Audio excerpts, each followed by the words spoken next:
vocês? Bom, eu sou a professora Ronice Midori, vou falar com vocês sobre formação de palavras, e essa aula é uma continuação da aula anterior, tá? Que tem a estrutura como base. Lembrando que, assim, a estrutura é algo que precisa compor a frase não, a palavra, né? E agora a gente tem os tipos de maneiras que essas estruturas são encaixadas uma na outra. Então, eu vou continuar tendo o radical, vou continuar tendo a vogal temática, o tema, a vogal ou a consoante de ligação, as desinentes. Porém, quando eu formo a frase, eu também tenho os meios que elas foram formadas. A nossa língua é viva, a nossa língua é muito ativa.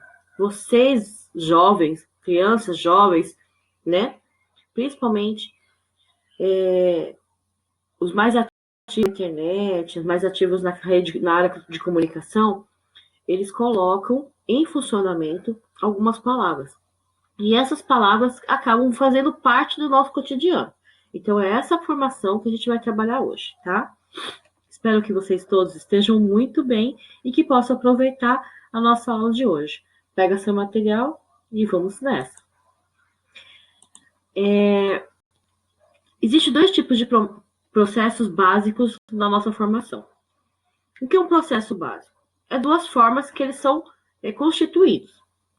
Essa constituição de esses processos de construção da palavra são processos que a língua portuguesa considera dela. Então, faz parte dos processos que a língua portuguesa tem. O processo é a composição e a derivação. Na composição, eu tenho junção de palavras. Então, uma palavra junto com a outra.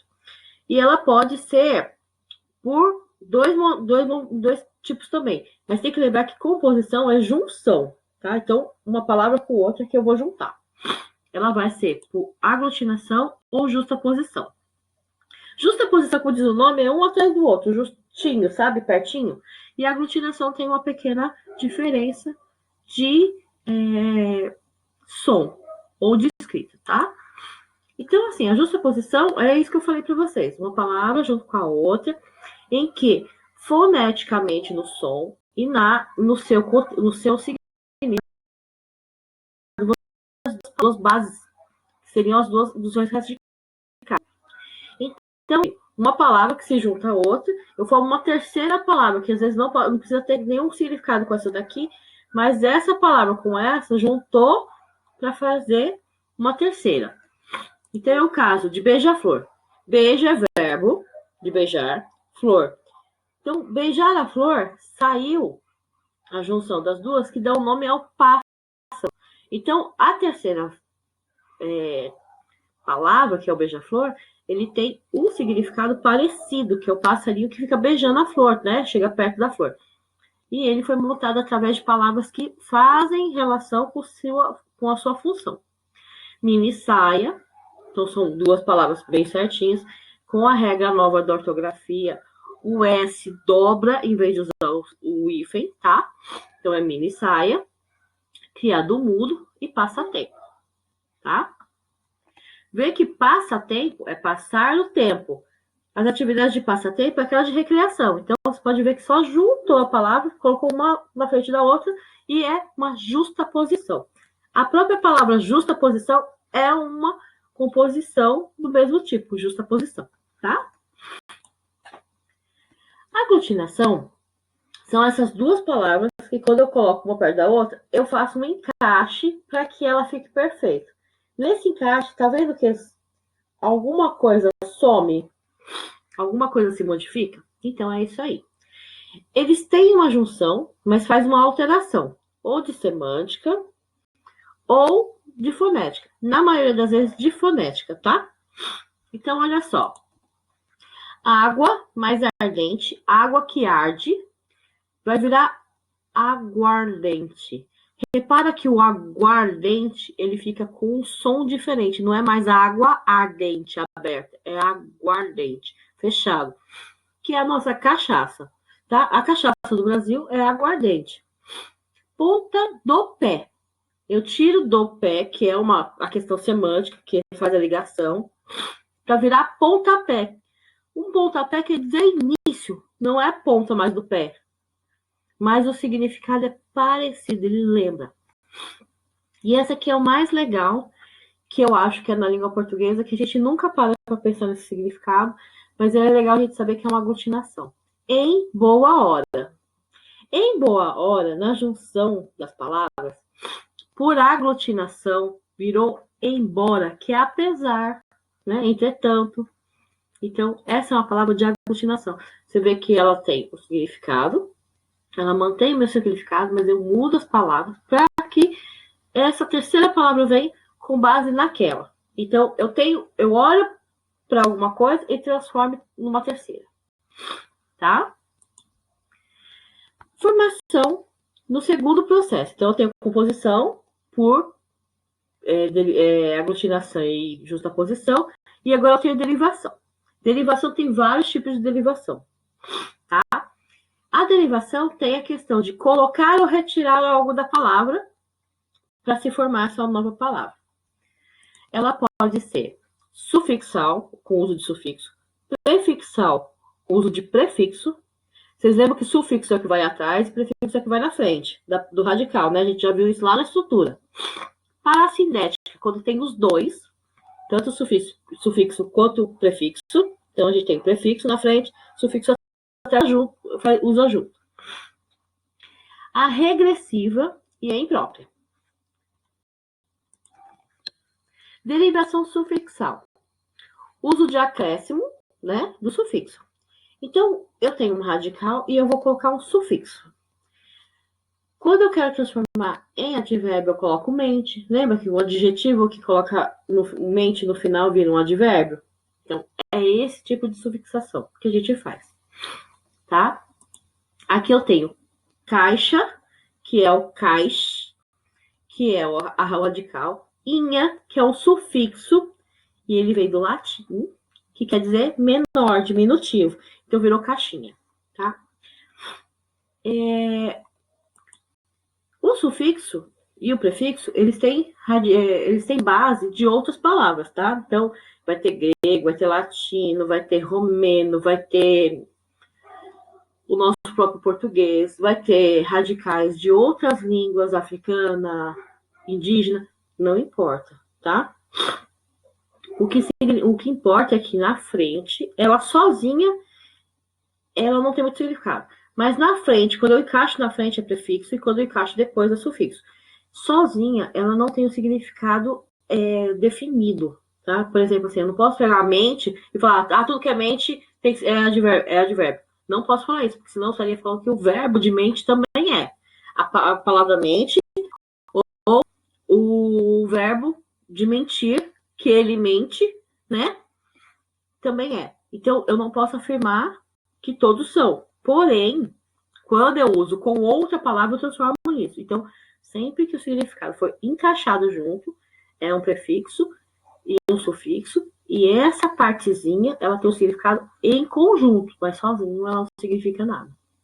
Tá? Não se esqueça. Então, prefixo agora, que vai na frente. Eu também trouxe um radical latino, lembrando que toda a língua portuguesa é baseada principalmente na língua latina, né? A língua portuguesa só não, todas as línguas ocidentais, a maioria é baseada no latim. Então, o inglês, o francês, o alemão, o português, são todos com base latina. Então, tem muita palavra que é parecida. Por isso, cognatos e falsos cognatos são presentes na nossa língua. O que facilita na hora de aprender uma língua ou dificulta também se for falso cognato, né? Mas aqui agora eu trouxe o prefixo ambi, que é latino, que quer dizer duplo, tá? Duplicidade, a questão que é feita duas vezes ou tem duas opções. Então, eu coloco para vocês aqui a palavra ambi mais destro. Destro é o lado que vocês, quem escreve com a mão direita, tá? Então, eu, por exemplo, sou destra. Quem não escreve com a mão direita é canhoto. Então, eu sou destra. Mas tem pessoas que escrevem ou fazem trabalhos com as duas mãos. Por exemplo, eu não escrevo com as duas mãos, mas se eu tiver que trabalhar com algum objeto, eu consigo trabalhar com as duas mãos, dependendo do que eu vou fazer. Vocês também têm coisas que vocês conseguem fazer com as duas mãos. Então, tem algumas atividades que vocês fazem com as duas mãos. Então, nessa atividade, vocês são ambidestros. O que é ambidestro? Escrever, ou trabalhar, ou usar as duas mãos para fazer aquilo, tá? No caso aqui, eu coloquei para escrever, porque eu ia lembrar vocês que era o destro e o canhoto. São duas palavras sinônimas, contrárias, né? Então, a prefixação é o uso do ambi na frente da palavra, do radical. Para a sindética, é o uso, né, do prefixo e sufixo, tá? E no caso aqui, eu vou usar prefixo e sufixo, mas nesse caso, o prefixo e o sufixo não pode, de forma alguma, ser separado. É que nem o caso do anoitecer. A noite, tá? Durante a noite, e o verbo anoitecer. Eu não tenho como quebrar, então ele é um verbo anoitecer. Fora do parassindético, eu tenho o prefixo, a formação de derivação e sufixação, que essa sim eu vou usar os dois, eu posso usar só a frente, só atrás, mas quando eu uso os dois, ele é derivação e sufixação, tá? Então eu vou mostrar para vocês um exemplo de sufixação e derivação juntos. Então, infeliz existe, infelicidade existe, felicidade existe. Então, é o uso de acréscimo, prefixo e sufixo. Então, é um sufixação e prefixação junto, tá? E a parassindética é aquela que eu uso o prefixo e o sufixo, mas eu não consigo separar de forma alguma, que é o caso do anoitecer, ok? A regressiva é quando eu tenho a palavra e ela, na hora que eu vou usar uma segunda palavra, que eu vou derivar essa palavra, que eu vou fazer uma palavra com base nela, ela fica menor que a original que eu usei. Então, o radical dessa aqui, por exemplo, era botequim. Botequim era a palavra original. Mas conforme vai passando o tempo, ficou boteco. O boteco e o botequim, por quantidade de letras, ficou diferente. E o boteco ficou menor que o botequim. Então, é uma regressiva. Geralmente, a gente pega o verbo e transforma em substantivo. Quando eu faço esse tipo de derivação por base no verbo para transformar em adjetivo, eu tenho uma regressiva. Agitar e o agito, tá? Beliscar e beliscão. Se eu tenho o verbo, vou transformar em um substantivo, tá? E ele ficar menor em quantidade de letras, eu tenho uma regressiva. Se não, eu tenho só uma derivação. Beleza? Derivação imprópria é quando vocês vão usar uma palavra e acabam usando ela numa classe gramatical em outra. Acontece bastante com a palavra não e sim. Por exemplo, o não e o sim são advérbios. Originalmente são advérbios. Então, sim, farei isso. Sim é para o verbo. Então, farei com certeza. Então, é o verbo.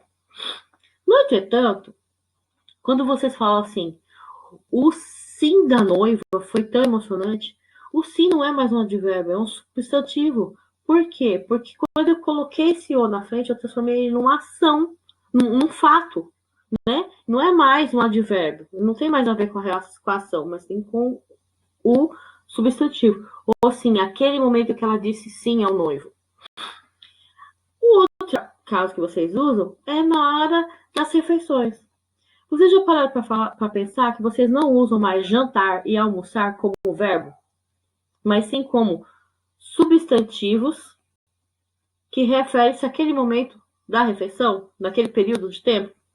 Pois bem, é isso que é uma derivação imprópria. Então, aqui eu tenho venham almoçar, o venham é o verbo, almoçar virou um substantivo.